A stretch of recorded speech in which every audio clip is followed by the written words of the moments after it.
Bueno, en una nueva cápsula educativa que tenemos en este espacio que es Simbra, nuestra escuela de streaming, tenemos el gran privilegio hoy de contar con una persona que, si bien es joven, tiene una vasta trayectoria política, pero también que hizo foco y hace foco en lo que es la educación.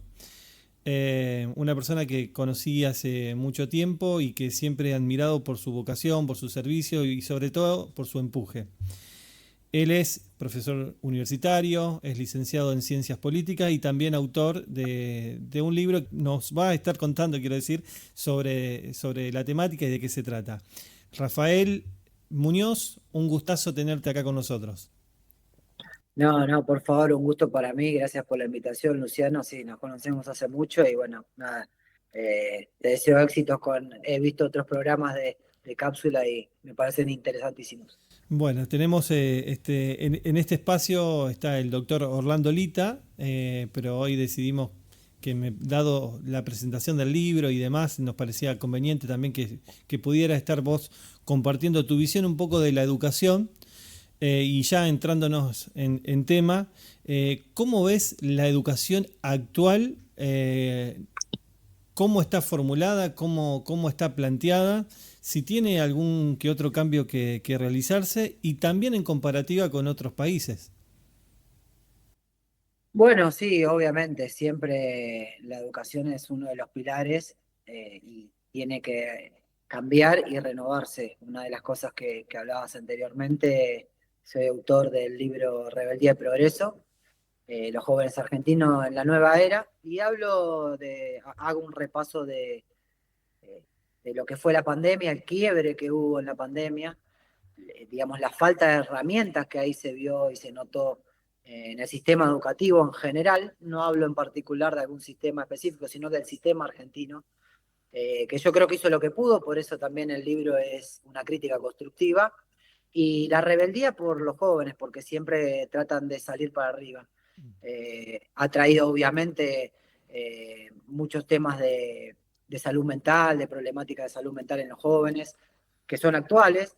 Por eso, a tu pregunta concisa, creo que lo que es el sistema educativo tiene que trabajar muy fuerte en eso, en tratar de poder hablar más con los jóvenes, de, de ver qué quieren, qué necesitan.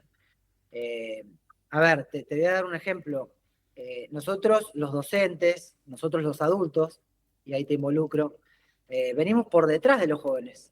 Ellos con el tema, es más ahora, de las nuevas tecnologías que ya quedaron viejas, los TICs, los viejos TICs, que nosotros los docentes estudiábamos, tenemos ahora la IA, la irrupción en el 2024, perdón, de ChatGPT cambió todo y esto viene acelerando, es un proceso de aceleración muy potente, donde si el sistema educativo y los estados no se ponen, digamos, en serio a crear políticas de Estado eh, a largo plazo y acordar con varios sectores, yo creo que nos va a costar mucho poder salir adelante en temas educativos.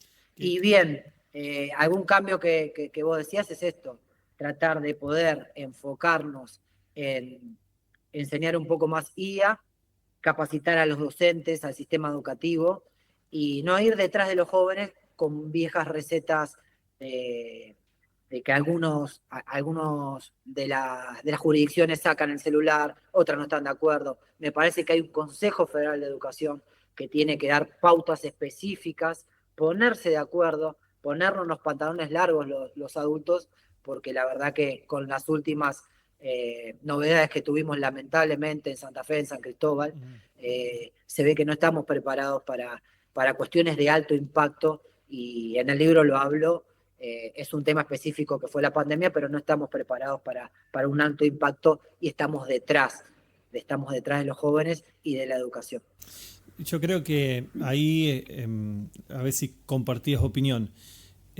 San Cristóbal, ya que pusiste el caso, es como que podrían haber un cúmulo de cuestiones. La pandemia, secuelas de la pandemia con el tema de todo lo que produjo en salud mental en nuestros chicos, como vos mencionaste, y también el tema de, redes sociales, tecnología, IA, que en un mundo hiper conectados, estamos, quizás el adolescente se siente eh, eh, no desconectado, sino despersonalizado.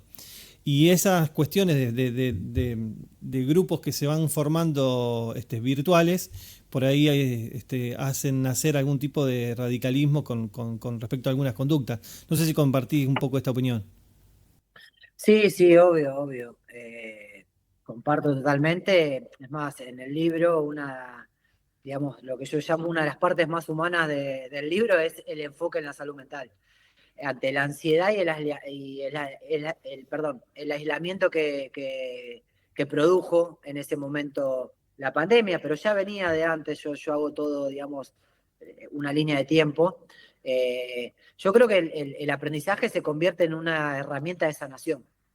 Entonces, a mí me parece que eh, al joven hay que tratar de darle ese aprendizaje humano que me parece que está faltando. Está muy robotizada la educación y creo que si bien es algo que ya venía hace tiempo, me parece que son ciclos que la educación se tiene que sentar, digamos, la política en este caso se tiene que sentar y hacer un gran acuerdo. En este caso estamos hablando de educación y es una cápsula educativa, pero sobre 5 o 6 temas eh, específicos hay que sentarse a hacer políticas públicas, como lo que vos me decías en la pregunta al principio, como otros países, llamo el caso Brasil, que han pasado 2 gobiernos distintos, de Uruguay. extrema. Uruguay es el caso, entonces me parece, en algún caso más, menos, Paraguay, pero digo, Uruguay es el caso que me parece que hay que seguir, donde hay políticas públicas a largo plazo. Es más, en Brasil la economía puede ir en un vaivén de cambiar, pero desde Cardoso que tienen lo mismo.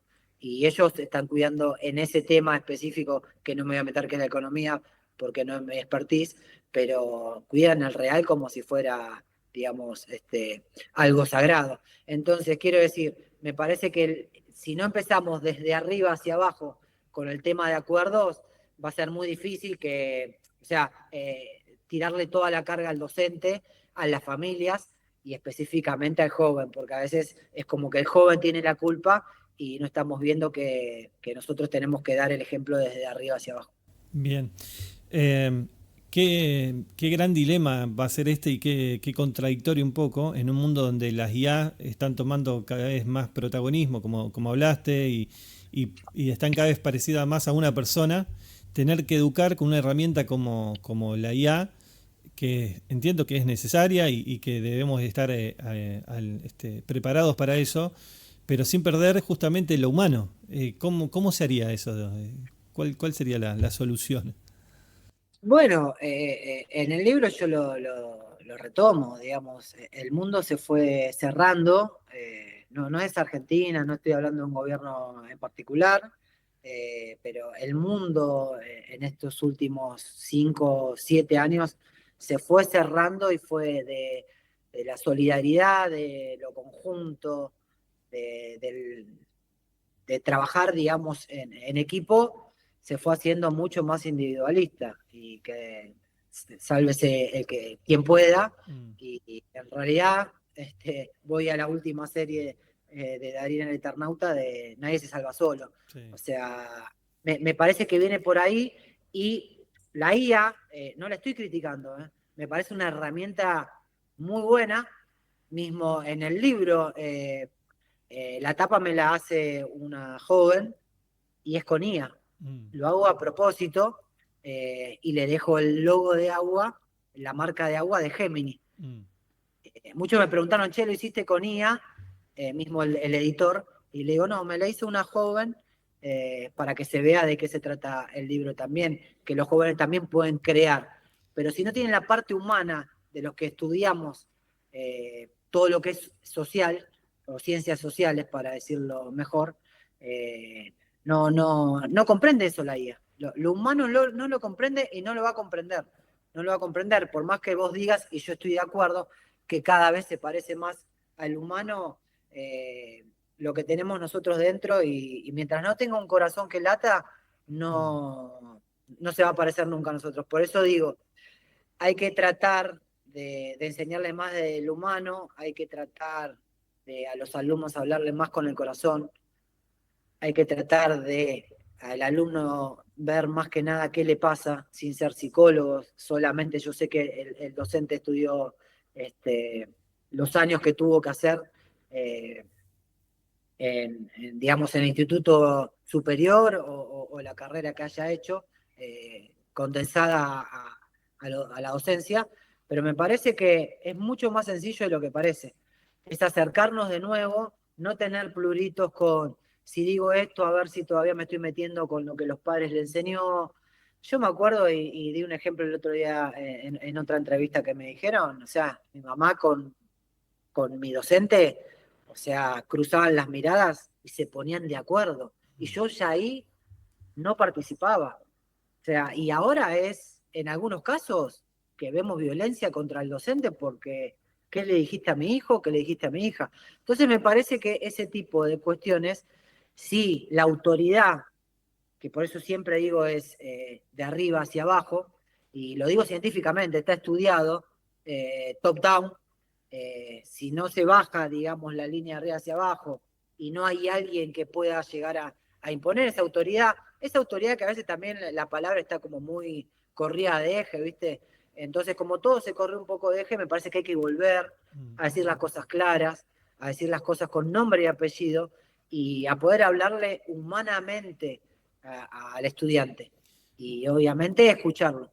Pues me encanta lo que decís. Hay todo una mirada respecto a cómo evaluamos a nuestros chicos, a nuestros alumnos. Y también el sistema educativo que tiene un montón de años y quizás no se fue ayornando como corresponde, pero tiene esto de mirar al individuo como si fuera un todo y al todo como si fuera un individuo. Entonces hace que cada proceso de aprendizaje que puede ser distinto el mío al de otro no sea evaluado de la misma manera. No sé si coincidís también en esto. Sí, coincido y también agregaría un poco, no soy psicólogo, pero bueno, nada, hago terapia desde hace 20 años más o menos y he estudiado, obviamente. Yo creo que también hay ciertos patrones donde vienen también en el tema del entorno familiar y que eso también se mezcla con la escuela. Y el sistema educativo ha quedado también en una encerrona, donde antes era la segunda casa y ahora es como es la segunda casa, la clínica de psicología, a veces la sala de primeros auxilios porque hay violencia escolar, las jornadas de UPD, que a veces el directivo dice por favor que no vengan alcoholizados, digamos. Hay muchas más cosas que se fueron permitiendo y que también las responsabilidades hay de las familias, por eso digo que es un acuerdo, que hay que volver a esos acuerdos. Eh, Me parece que son convenios marcos o pactos que deberíamos volver a tenerlos, con otras cláusulas, porque antes sabíamos que en esto que te decía de la mirada de mi mamá con la docente, que yo sabía que no podía ir a casa y en la jerga decir chamullar, porque sabía que estaba frito, sabía que me había mandado una macana y que ya mi mamá me lo dijo tu profe, me lo dijo tu docente, y ya era palabra santa. Entonces, ¿qué quiero decir con esto? Yo a veces recorro, tengo experiencia en gestión educativa, y he recorrido escuelas en secundaria y no se paga la cooperadora. Mm. No se paga la cooperadora que sale muy poco dinero. Nadie se compromete a estar en la cooperadora, nadie se compromete a si podemos arreglar la escuela o si podemos pintarla. Se entiende que a veces hubo procesos politizados, que eso fue desmotivando, pero al fin y al cabo, si vos lo considerás que la escuela tiene que ser para tus hijos, dejarlos ahí y es el segundo hogar, colaborá con eso. Entonces, me parece que hay que volver a replantear ese pacto entre las familias, sea como esté conformada las familias, y la escuela. Y yo creo que eso, el sistema educativo, tiene que abrir los ojos y volver a convocar a las familias que sean parte de discusiones, que sean parte en escuelas privadas donde tienen subsidios, donde a veces le bajan una línea directa de lo que tienen que educar, y a veces también le tenés que preguntar a la familia la opinión. Después, el contenido se hace con pedagogos, se hace con gente que sabe, pero yo creo que las familias también tienen que estar en ese proceso de enseñanza. Entonces yo creo que hay que hacer una, digamos, una revisión general de qué estamos enseñando en las escuelas, y a quién estamos haciendo partícipes, y que no nos dé miedo a los educadores de poder levantar la voz y juntarnos y decir, vamos, estemos hablando con los padres o con los familiares responsables para que también se involucren, porque al fin y al cabo son los jóvenes que mañana van a estar a cargo de las políticas públicas, a cargo de los gobiernos, a cargo de las empresas, a cargo de todo lo que sea el mundo adulto. Entonces, me parece que a veces nos llenamos un poco la boca a los adultos de, bueno, el día de mañana. Entonces yo creo que hay que empezar también, la calidad bien entendida empieza por casa. Bien, espectacular. Eh, Rafael, vamos entrando a este tema que es maravilloso, que es por ahí desarrollar un poco más lo que es tu libro. Hemos hablado por privado, nos encantaría que lo podamos presentar en San Nicolás, yo creo que va a ser de un gran valor para nuestra comunidad. Pero, ¿cómo nace la idea de escribir este libro? ¿Cuáles son los puntos que vos considerás más relevantes? Me encantó esto que tiene una parte donde haces como foco en lo humano, o la parte más humana. ¿Nos podés contar un poquito más de qué se trata? Sí, por supuesto, lo muestro, va a estar prontito por el Día de Progreso, va a estar pronto, después obviamente vamos a hacer algo en San Nicolás y te agradezco porque te brindaste vos y bueno, nos conocemos hace mucho tiempo. Y sé también de tu compromiso social con la Fundación Moni, con un montón de cosas que ya tu audiencia también debe conocer o debería conocer, porque la verdad que es un trabajo muy, muy de lo que nos gusta poder aportar. Rebeldía y Progreso, bueno, jóvenes argentinos en la nueva era, la verdad que es mi primer libro, mi primera ópera prima. Yo ya escribí cuestiones académicas, libros y dentro de la educación. Yo hacía los cuadernillos para el Ministerio de Educación de diferentes programas. Escribí sobre Malvinas, el cuadernillo de Malvinas, con otro equipo excepcional en educación, en socioeducativa de Nación y de Provincia de Buenos Aires, sobre Parlamento Juvenil de Mercosur, participación juvenil en los jóvenes. Y después escribí libros para algunas personas en privado, pero bueno, me tocó a mí. Y la verdad que fue un proceso largo, lo venía pensando post pandemia, y yo ya venía viendo en la pandemia que algo se rompió, que algo se rompió, y la verdad que empecé a escribir notas y después lo empecé a ver a nivel familiar. Tiene una emotividad propia porque me tocó a mí una enfermedad que le diagnosticaron a mi madre en 2019, si bien no hablo de lo personal, pero tiene una emotividad, una enfermedad degenerativa, el Alzheimer, y que la pandemia lamentablemente aceleró mucho ese proceso. Después tuve un tema específico, bueno, con una de mis sobrinas, con este tema que te digo, de la salud mental, bueno, que no terminó bien. Entonces eso me revolucionó, y mismo mi tránsito en educación y de estar con tantos jóvenes en los programas educativos y tener siempre el oído y la mirada, pero mucho más el oído afinado en la escucha permanente. Mismo los programas que siempre tuve fueron de debate, y de que ellos daban su perspectiva y su mirada.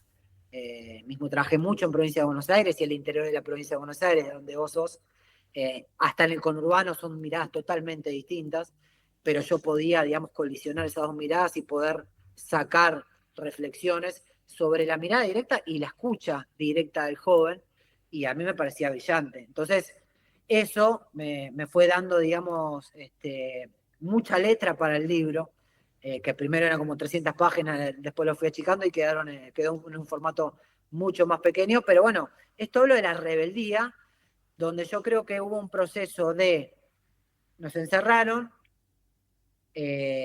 fueron como jaulas las casas, un sistema educativo que no estuvo a la altura, porque hizo lo que pudo, para mí, por eso es crítica constructiva, no estoy diciendo nada fuera de lo que yo pienso, y que dijo, bueno, hagamos Zoom, pero también ahí eso reflejó lo que todos sabíamos, pero nadie se había encargado, por eso digo lo que decíamos de San Cristóbal en un principio, de poder tratar de que la educación, si bien tiene que ser un servicio público, también lo que tiene que, público y privado, digo, de gestión, tiene que ser un servicio de gestión, tiene que adelantarse, por eso tiene que ser una política pública a largo plazo, no que cada 4 años tenga que cambiar la dinámica. Por eso se tienen que sentar y acordar, y acá estamos lo que quieran, gratis, y nos interesa la educación para poder hacerlo, y creo que el libro refleja un poco eso, de dar ideas, donde la brecha digital, el que no tenía para hacer eso, quedó fuera. Y mismo nosotros sacamos, yo tengo consultora y teníamos en provincia de Buenos Aires, el nivel secundario que empezaba en el primer año, pre-pandemia, ya el 5 de 10, 5 no terminaban en término, y post-pandemia, 7 no terminaban a término. Terrible, O sea, terrible. bueno, entonces después tiene la provincia de Buenos Aires, y en esto la verdad que tiene un gran mérito del plan Fines, lo siguen teniendo, digamos, no estoy hablando en particular, por eso hablo en general.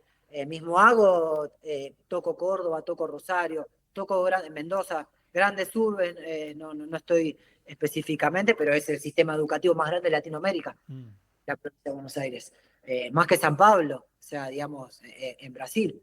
Entonces digo, eso me dio muchos datos, yo trabajé ahí, y lo que quiero decir es que en ese momento la rebeldía empieza a salir de los jóvenes, es decir, bueno, pará.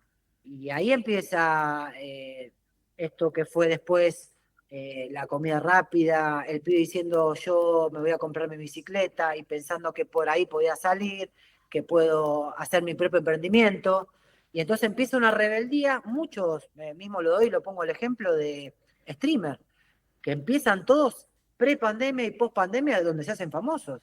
Mismo muchos venían en el arte del freestyle, del arte urbano, pongámoslo en términos de gente conocida, un Duki, un Trueno, que estuvo hace poquito en Jimmy Fallon, que es el Night Talk Show más visto en Estados Unidos, y estuvo Trueno cantando Turrazo, digamos, y llevando la boca, que es una de las, como una 4 que él dice, pero un pibe que empezó de chico, pero explota en pandemia, porque dice, acá tenemos la herramienta de salir, y bueno, ahora nos mostramos nosotros, los jóvenes, esa rebeldía que dijeron, basta. Esa rebeldía que también hubo un cambio, y ahí sí hablo como politólogo, y aparte en el libro lo nombro, pero no hago nombre propio, donde también fue una rebeldía en el voto. En el voto, donde el último presidente tuvo un voto en el 2023 muy fuerte de los jóvenes, donde yo creo que fue una rebeldía de no voy a votar lo mismo de siempre, voy a votar esto. Eso no lo voy a analizar, no voy a seguir haciendo el análisis politológico porque estoy hablando de educación a hoy, en qué quedó eso. Pero si bien digo, en lo educativo estamos viendo eso, y eso refleja un poco el progreso que tuvieron algunos, la rebeldía y la nueva era, cómo está entrando muy fuertemente y cómo el sistema educativo se tiene que adaptar. Entonces doy metodologías, hago comparaciones con otros países, esto de lo que hablaba de Uruguay, que también lo nombro, de Brasil, de cómo hay que empezar a adaptarse, a hacer algunas, digamos, algunas secundarias, podríamos hacerlo mitad y mitad, secundarias con terminalidad de oficios, para que los pibes hagan aprendiendo un oficio, y no después cuando son grandes, porque hoy específicamente, y lo hablo desde un lugar que salí yo, o sea, mi viejo mozo falleció mi abuelo a los 13 años y yo soy orgullosamente primera generación universitaria en la familia, orgullosamente de la universidad pública, o sea, digamos, y lo puedo decir. Entonces, lo que quiero decir es que nosotros tenemos que aportar mucho, pero tenemos también que en este tipo de cosas, de escribir un libro, de ponerle emocionalidad porque nos han pasado cosas, de haber tenido una trayectoria, como me habías dicho vos, y la verdad que la tengo y no lo niego, de poder aportar, de poder devolver lo que la educación me dio a mí, devolverlo, pero que también los que nos gobiernan y el sistema educativo que está conformado por varias capas, y en eso también, como cuando se dice comunidad educativa, entra en la familia, entran los estudiantes, entramos todos, los docentes también, tenemos que tratar de empujar para modificarlo y ponernos de acuerdo. Es decir, bueno, gobierne que saque más votos, pero esto tiene que ir para este lado. Y yo creo que eso, no solamente es ser cívicos cuando tenemos que ir a votar cada 2 años, sino ser cívicos todo el tiempo y participar todo el tiempo. Sí, hay algo que parece una mala palabra en los tiempos actuales, pero yo lo quiero definir como institucionalidad. Claro, claro. Cuando a veces hay un desprecio a las instituciones, al ponernos de acuerdo, al no honrar las diferencias, y creo que ese plan a largo plazo, ya sea de educación, salud, economía, seguridad, va a ser muy, muy difícil. Ojalá lo podamos hacer, yo creo que es un desafío. Entiendo lo que vos decís, siempre es de arriba hacia abajo, pero nosotros los ciudadanos de a pie también tendríamos que empezar a presionar desde abajo como para lograr poner estos temas en agenda y sobre todas las cosas pensando que en mi caso, Rafael, tengo 48 años, estoy grande, te diría casi. No, Eh, no, sí. perdón, estás en la mejor etapa, ¿eh? Los huesos no dicen los mismos, pero bueno. Pero a lo que voy es que qué lindo sería pensar que el futuro que le vamos a dejar a las generaciones que vienen detrás nuestro sea un futuro donde la educación sea el eje central de nuestro país. Sí, sí, sí, sí. Sí, Lucho, mirá, Luciano, perdón, No, no hay Lucho en problema. confianza porque te conozco hace tiempo. Mirá, la verdad que yo creo que, mirá, hay una frase en el peronismo que hoy la repetía con unos compañeros de trabajo que tuve la posibilidad de estar charlando y es muy extrema la frase, pero ayornémosla un poquito, pero eh, con los dirigentes a la cabeza o con la cabeza de los dirigentes. En este sentido, en el sentido de que la política, digamos, se ha transformado en gente que a veces no vive la misma realidad que nosotros, o los políticos, pero yo sí vivo la realidad. Y yo la verdad que, digamos, soy politólogo y la verdad que en algún momento quiero representar a mi ciudad, a mi país, y mientras tanto voy contribuyendo con este tipo de libros. Entonces, me parece que lo cívico tiene que estar siempre, todos los días, a toda hora. Mismo cuando salimos a la calle y vemos a alguien que necesita darle una mano. Entonces, me parece que eso también es algo que nosotros, cuando éramos más chicos, era educación cívica. Me parece que eso también desde el humano lo tenemos que, que llevar a cabo todos los días. Y si el político de turno no está en condiciones de hacerlo, presentémonos nosotros. Presentemos a alguien que esté capacitado. Pero bueno, es algo que tenemos como sociedad que tomarlo. Mi aporte en este caso es educativo, desde la ciencia, y obviamente, como dije anteriormente, para que no haya susceptibilidades, desde una crítica constructiva a lo que pasó en ese momento, que no estaba preparado ni siquiera el primer mundo, pero que se podría haber a posteriori, haber hecho reformas más profundas en la educación y no tener ahora este mismo, esta misma problemática con otro tema, que es la IA, viendo ahora para dónde salimos corriendo, si salimos corriendo atrás del estudiante, porque te voy a decir algo, Lucho, y algo que no le va a gustar a mis colegas docentes. A veces mis alumnos se aburren escuchándome y a veces van a la casa y me resuelven el examen porque yo me doy cuenta con IA o en YouTube y les es mucho más fácil. Ahora, es humano que yo no le pude dar, porque a mí también me faltan herramientas. No es que yo estoy hablando desde una Biblia que está todo escrito. Estoy hablando desde un concepto para mejorar y dar un aporte desde lo que yo estudié y de lo que yo veo y desde la escucha que yo te dije de los jóvenes. Entonces, me parece que esto es algo que nos está corriendo desde atrás y que nos tenemos que poner los pantalones largos. Yo creo que estamos en condiciones, estamos a tiempo de agarrarlo y poderle decir al joven, usalo, pero lo humano, la comprensión de texto, la comprensión hacia entender al otro, y cuando alguien te está hablando, cuando te enamores, cuando tengas que decir algo del corazón, no le vas a poder preguntar a ChatGPT. Lo tenés que decir desde acá, y lo más importante desde acá, desde el corazón. Y eso no te lo va a dar ninguna herramienta de IA, por más que lo quieran copiar, nunca van a copiar el corazón de un ser humano. Entonces, desde ahí yo creo que hay que tratar, eh, no romantizar la educación, ni para nada, sí que sea científica como es, pero humanizarla. Me parece que perdimos esa humanidad y nos agarró un miedo a no poder decir o no poder plantear ciertas lógicas que ciertas modas de turno o de ideologías nos fue implementando, nos fue diciendo, bueno, para esto no lo digas porque puedes perder tal cosa o puedes revelar tal otra, mismo en este momento de Argentina. Entonces, me parece que tiene que ir la educación por un lado y los gobiernos por otro, siempre ayudando.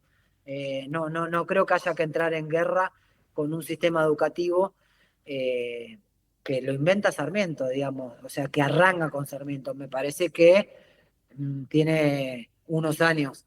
Entonces digo, como para ir cerrando la idea de rebeldía y progreso de mi libro, es un aporte a la educación, es un aporte mío de mi experiencia en gestión, es un aporte desde la ciencia política, desde como docente, y es un aporte del humano, es un aporte del humano con cosas que me pasaron emocionalmente. Entonces me parece que el que lo quiera leer va a estar disponible. Cuando pueda ir a San Nicolás también podríamos hacer una charla y va a estar ahí. Va a estar en Amazon también para el que le guste leer en ebook, por eso tampoco reniego de la tecnología. Y me gustaría que también de docentes lo puedan leer los jóvenes y que puedan volver al formato libro, sino que lo lean en ebook, no hay problema, pero que lo puedan leer y que también me puedan devolver y me den feedback para que también esto se pueda replicar y que nos sentemos de una vez por todas a decir, en este caso, que estamos hablando de educación en la cápsula educativa, en este espacio que me brindás en el mano a mano, sobre educación, sobre estos términos a tantos años a cumplir por etapas y que estemos todos de acuerdo. Bien, espectacular. Dijiste algo tan maravilloso, la magia de tener el libro en la mano. Yo creo que no hay nada más humano que justamente tener un libro físico. Y China está volviendo, por ejemplo, a las grandes Sí, bibliotecas comunitarias para que la gente pueda, o sea, digo China porque entendemos a China como el monstruo de la tecnología, de que está en vanguardia en cuanto a IA y adelantos tecnológicos.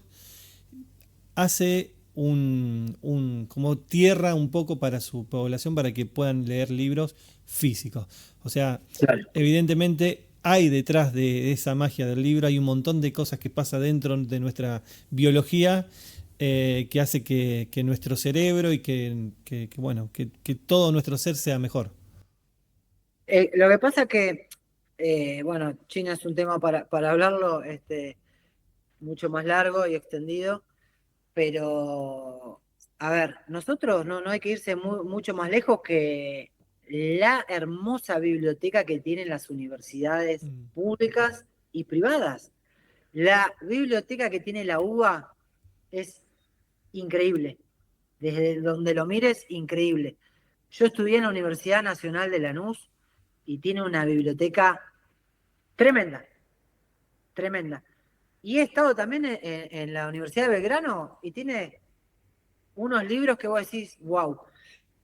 Pero esto es lo que yo te decía, si nosotros, los adultos, los docentes, el sistema educativo y a veces los padres, donde para el chico tenerlo entretenido le damos una pantalla, total, y ahí se nos va a complicar total. que todo esto no termine solamente en un libro y en una cápsula educativa, cuando tampoco nosotros damos ese ejemplo. Es más, te voy a decir algo que seguramente a vos no vas a creer porque va a pensar que está arreglado, pero también la biblioteca que tiene Manos que Dan ahí en San Nicolás, digamos, todo el laburo que hacen desde ahí y lo conozco muy bien y que ahora también hay que seguir ayudando, porque a veces los gobiernos de turno o el político de turno corta cosas que no tiene que cortar, que son muy importantes para la comunidad y a veces se entienden en un proceso a posteriori, y lo hemos hablado fuera de en off, donde a veces cuando se tiene el poder y cuando se pierde se terminan entendiendo después, pero la comunidad sigue, las necesidades siguen y es día a día. Entonces, me parece que lo tenemos, y además tenemos Argentina, no lo cansamos de decirnos, nos tenemos que poner de acuerdo, los cuatro climas, tenemos de todo, eh, digamos, podés hacer lo que quieras, nos tenemos que poner de acuerdo en las políticas públicas.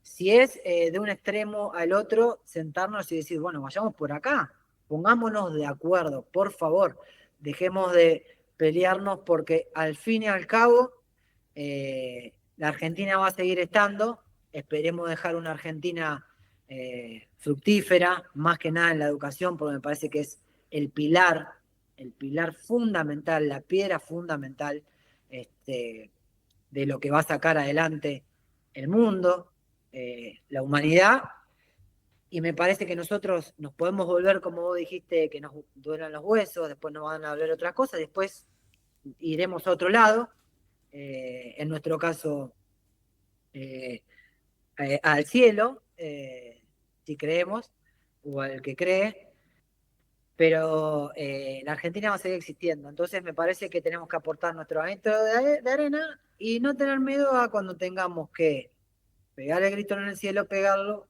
organizarnos y poder de última escribir libros con las experiencias de uno en la ciencia y en la experiencia de la trayectoria educativa y de lo que queda por delante. Pero, digamos, el querer callar por un tema de un subsidio, esto y el otro, me parece Mm. que son políticas equivocadas.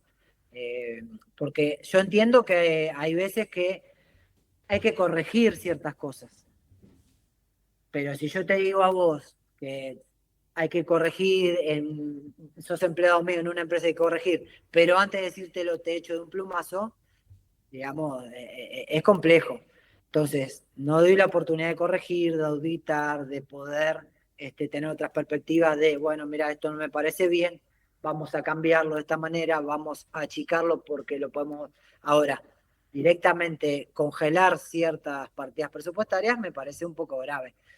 Y no es un libro que esté politizado ni nada por el estilo, sino es un libro, vuelvo a repetir otra vez, que es con una crítica constructiva al sistema educativo y me parece que es de una vez por todas ponernos los pantalones largos y tratar de ser como países vecinos que lo hacen con extrema derecha, con extrema izquierda y con centro, las mismas políticas educativas hace muchos años. Bien. Bueno, Rafael, ha sido un gran placer. No veo la hora de tener tu libro para poder leerlo.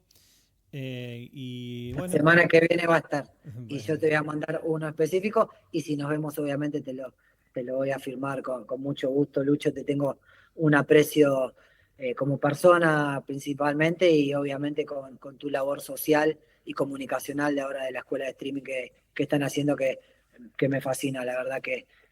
y además sos joven. Olvídate, los 48 pueden doler los huesos, pero sos joven y somos jóvenes y nos queda muchas manos para dar todavía. Así será. Bueno, gracias Rafael de corazón. Por Y favor. bueno, estas manos quedan en tu casa, así que cuando quieras, siempre va a ser bienvenido. Muchas gracias a vos, Bueno, Lucho. gracias. Nos Abrazo vemos grande. pronto. Hasta luego. Dios te bendiga. Igual.